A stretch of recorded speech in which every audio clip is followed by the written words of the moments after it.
a conversation between a psychiatrist in the medical centre of the college and a new student. First, you have some time to look at questions 1 to 4.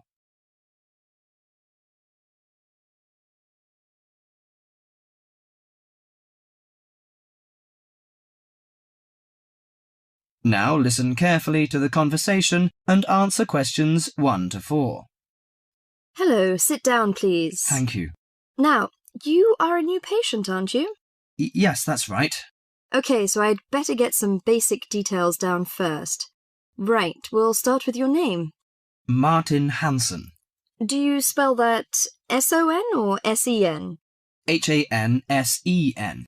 OK, and you're a first-year student? Yes, I am.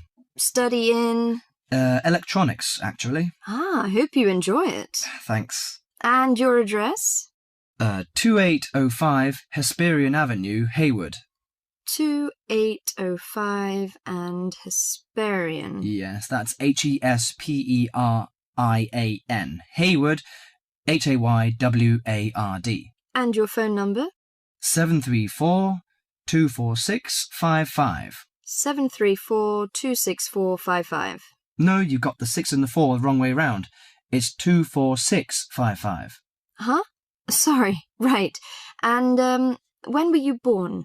The 15th of June, 1986. Here in New Zealand? No, I was born in Sydney.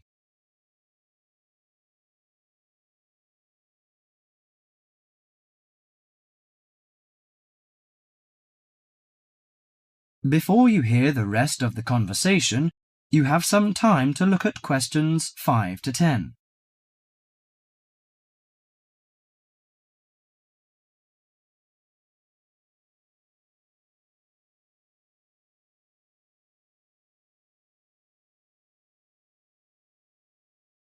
Now listen to the conversation and answer questions 5 to 10. Good. So, what's your problem? Well, frankly, I wonder whether it is a problem. I get the blues, and it lasts for quite a while.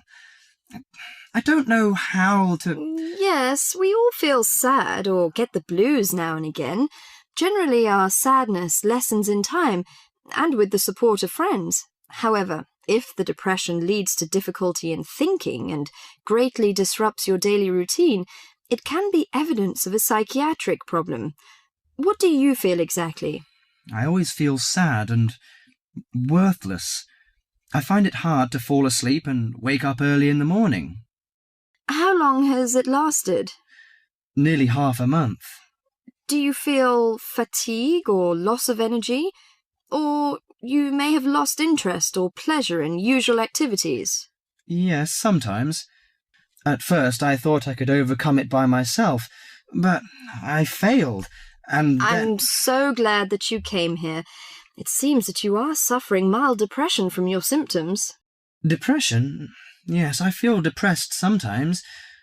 But why would I... Depression may occur as a result of biochemical changes in the body. Alcohol, amphetamines, cocaine, and LSD can bring on depression. Those who have a family history of depression usually have a greater risk of depression. Sometimes the worrying changes in life can lead to depression. I see. I had a really bad breakup of a love relationship. It makes me feel hopeless. Do you think I need some treatment? Yes. Antidepressant medications are often used to treat depression, if it is serious. But I don't suggest them at first because of the side effects. I suggest psychotherapy, which can give you support and help you regain control. So do I need to come here every day? No, I will arrange counselling sessions for you, which will last 12 to 20 weeks. You come here once or twice each week.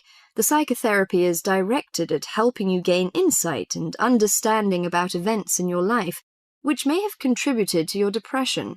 With growing insight, you can often learn more effective ways of coping with your feelings and changing your behaviour.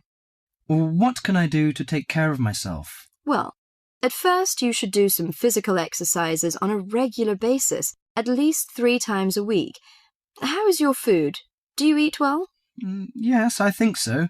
I eat at my homestay family. Good. Find a hobby or a positive recreational activity to participate in once or twice a week. I know it's difficult for you, though. When you feel it's hard to overcome the depression, come to the counselling session. Remember, ask for help if the load is too heavy to handle. Yes, I'll try. So, when will my counselling session begin? I'm going to arrange that for you. That is the end of part 1. You now have half a minute to check your answers.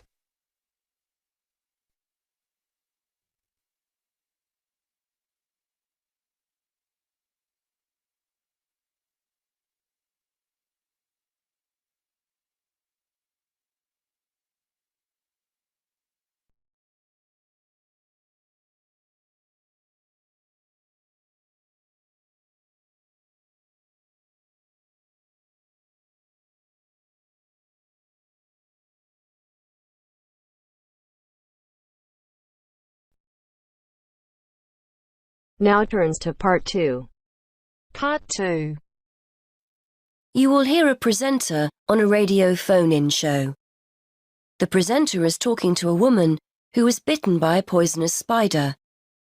First, you have some time to look at questions 11 to 15.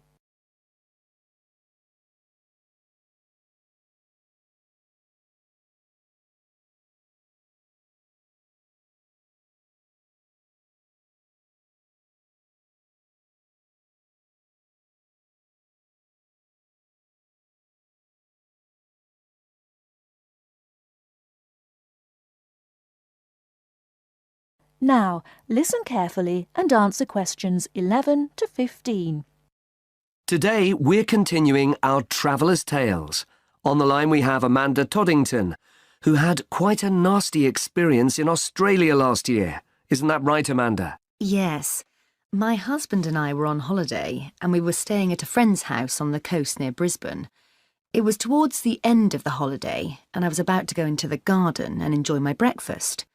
I walked out into the kitchen, slid my left foot into my shoe and felt a tiny sting. It was pretty painless, but I shook the shoe off my foot and saw this tiny spider running out as the shoe hit the wall.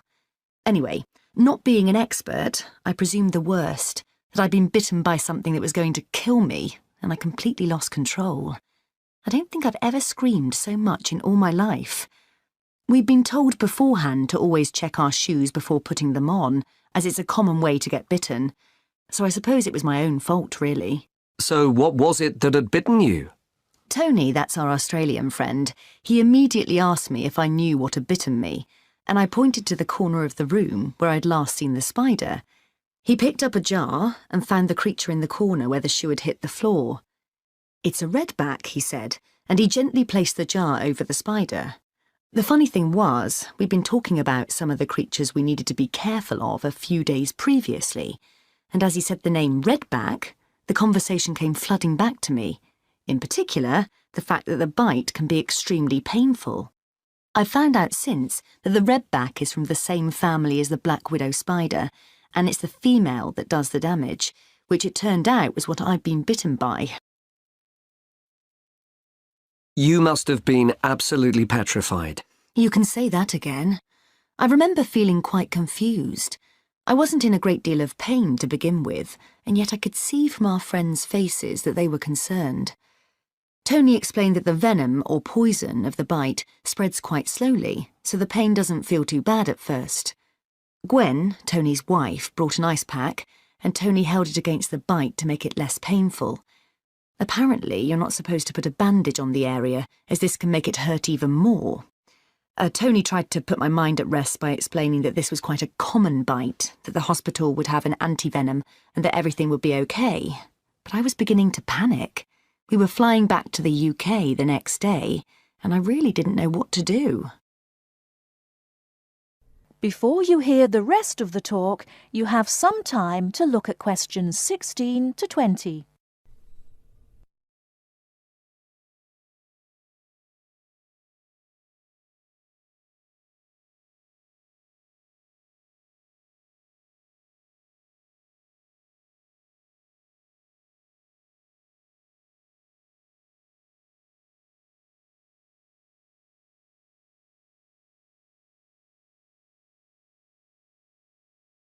Now listen and answer questions 16 to 20. So what did you do? Well, Tony phoned the doctor, who told him to check my symptoms for the next hour or two. As time went on, the pain became very intense, from my foot right up to my knee. My husband was on the internet and was reading out the possible symptoms. I wasn't feeling sick, and I hadn't yet developed a fever, but I had a terrible headache, and my foot was beginning to swell up. At this point, Tony decided to take me to the local hospital to be on the safe side. I really didn't want to go, as I had visions of being kept in for days and all our plans being spoilt. But Tony and my husband insisted. When we got to the hospital, I was relieved to see how casual everyone was when Tony explained I'd been bitten by a red-back spider. They told me to take a seat and got on with their work. And did you receive any treatment? By the time I got to see a doctor, the pain was very intense indeed, and I was getting quite upset. The doctor decided to give me a dose of an antivenom, which he assured me would eventually deal with the problem. Unfortunately, he also explained that it wouldn't have an immediate effect and the symptoms might last for several days. But the story has a happy ending. My husband managed to book us onto another plane 1 week later. And even better news was that the symptoms of the bite finally cleared up after about 24 hours. Within a couple of days, I was back to normal again. So thanks to the spider, we managed to extend our holiday by a week.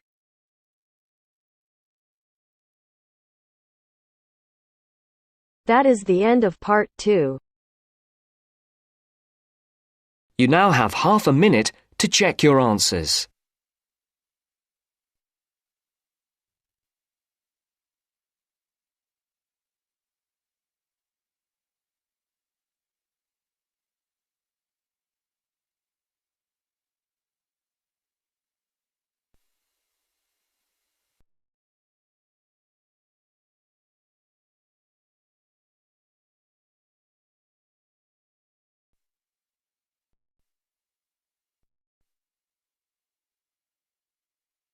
Now turns to part 3. Part 3. You will now hear a radio talk on agricultural regulations. First, you have some time to look at questions 21 to 25.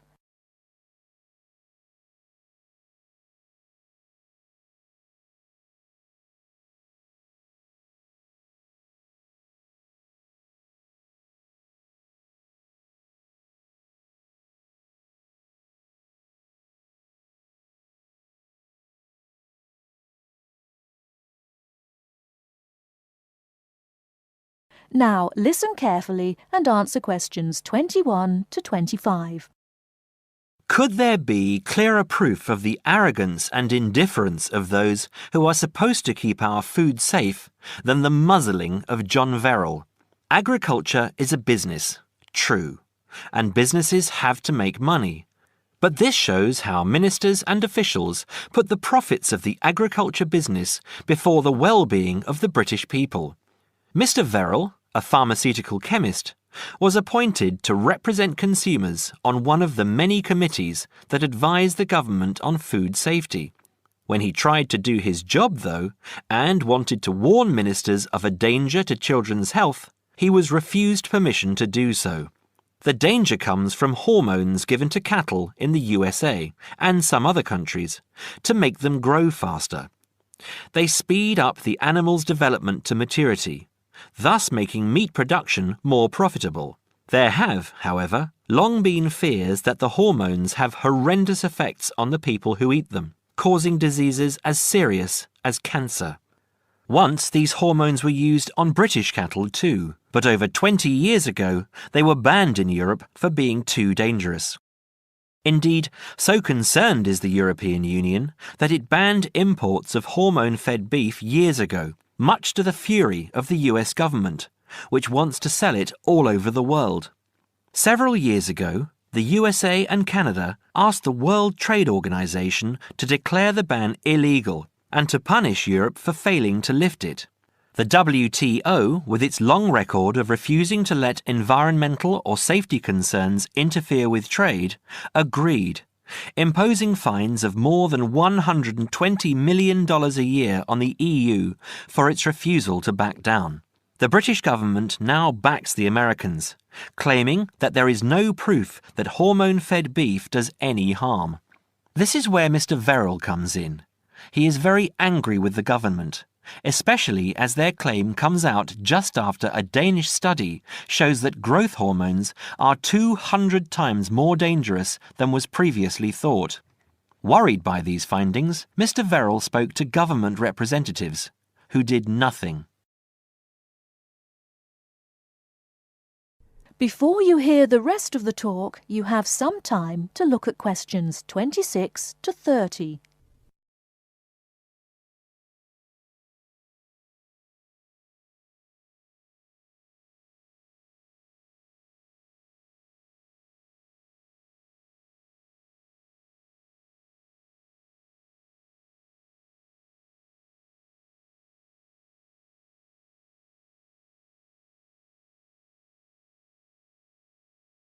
Now listen and answer questions 26 to 30. Not only that, but they have not been testing beef which is imported, which, by law, they are required to do. This directly affects the British public, as about 40% of the beef British people eat comes from abroad, supposedly from countries like Brazil, which does not allow the use of growth hormones. Brazilian beef is stocked by some British supermarkets and widely used in catering. Yet, when a Brazilian farm was recently visited by EU inspectors, a large stockpile of this banned substance was found. This is not the first food scandal we have had in our country. Take the present concern over a well-known chocolate company. Several months ago, the company found out that its sweets were contaminated with a rare form of salmonella, but they did nothing about it, leaving their sweets in the shops to be bought by the unsuspecting public. It was not until 5 months later, when several children had suffered food poisoning, that the chocolate bars were removed from the shelves. It makes you wonder how many other dangerous foods have been allowed onto our plates. That is the end of part 3. You now have half a minute to check your answers.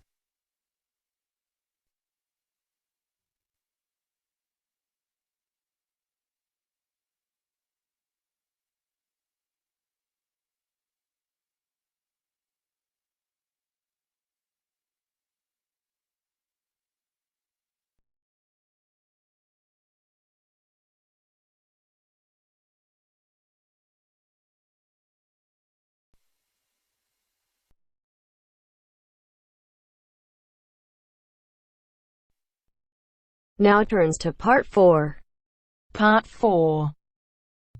In this section, you'll hear a lecture on coral reef. First, you have some time to read questions 31 to 40.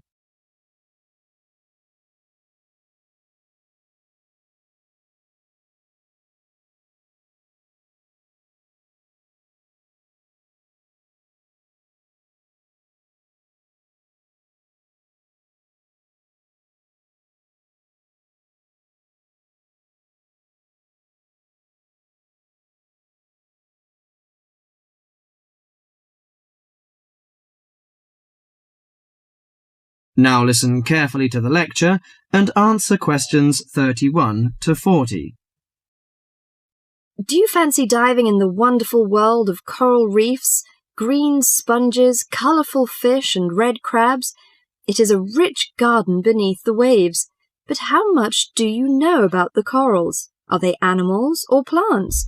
What are the threats to coral reefs? Today, Mr. Tim Harford, Executive Director of the Coral Reef Alliance, is going to introduce the facts about coral reefs. Good afternoon, everyone. Coral reefs are one of nature's most magnificent creations. It is filled with thousands of unique and valuable plants and animals. Over 1/4 of all marine species depend on healthy coral reefs. Humans also depend on coral reefs. These marine ecosystems are the primary source of food and income for millions of people. a vast repository of valuable chemical compounds and medicines, and a natural wave barrier that protect beaches and coastlines from waves and storms. Coral is actually the exoskeletons of coral polyps. Made from limestone, these skeletons build up over time, forming the reef. New corals are born each April. At a certain hour, on a certain night, mature corals suddenly release clouds of eggs and sperm into the sea. After the fertilized eggs take root on the seafloor, they can grow up to 15 centimeters per year. Coral reefs are present in the waters of over 100 countries. These are warm, 18 to 29 degrees centigrade, shallow, sunny regions primarily between the tropics of Cancer and Capricorn. Only clear, warm salt water can support a coral reef. And because sunlight is crucial to the reef's survival, the water must also be shallow.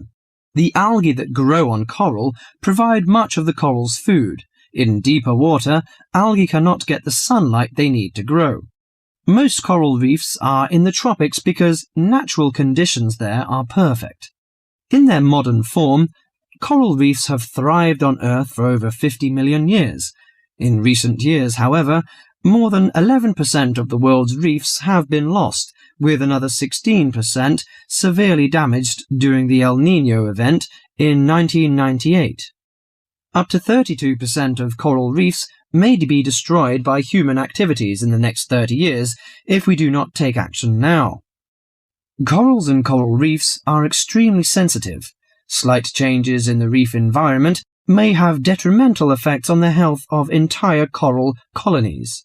These changes may be due to a variety of factors. One of the greatest threats to coral reefs is human expansion or development. As human population increases, so does the harvest of resources from the sea. Due to overfishing, reef fish populations have been greatly decreased in some areas of the world. The removal of large numbers of reef fish has caused the coral reef ecosystems to become unbalanced. As we know, corals are also very popular as decorations. A large amount of the most healthy corals are selected by commercial collectors. They sell the corals to souvenir shops, where a large number of tourists wait to purchase them as decorations or souvenirs. Coral reefs also receive much damage from both commercial and private vessels. The leakage of fuels into the water and the occurrence of spills by large tankers are extremely damaging to local corals. Although much of the coral reef's degradation is directly blamed on human impact, there are several natural disturbances which cause significant damage to coral reefs. The most recognized of these events are hurricanes or typhoons, which bring powerful waves to the tropics. These storm waves cause large corals to break apart and scatter fragments about the reefs. Home to a diverse community of creatures, coral reefs are underwater treasure chests of color and activity. Predators and prey swim and crawl among the coral in nature's never-ending dance of life and death. This lively, fascinating world beneath the waves is just waiting to be explored. That is the end of part 4. You now have half a minute to check your answers.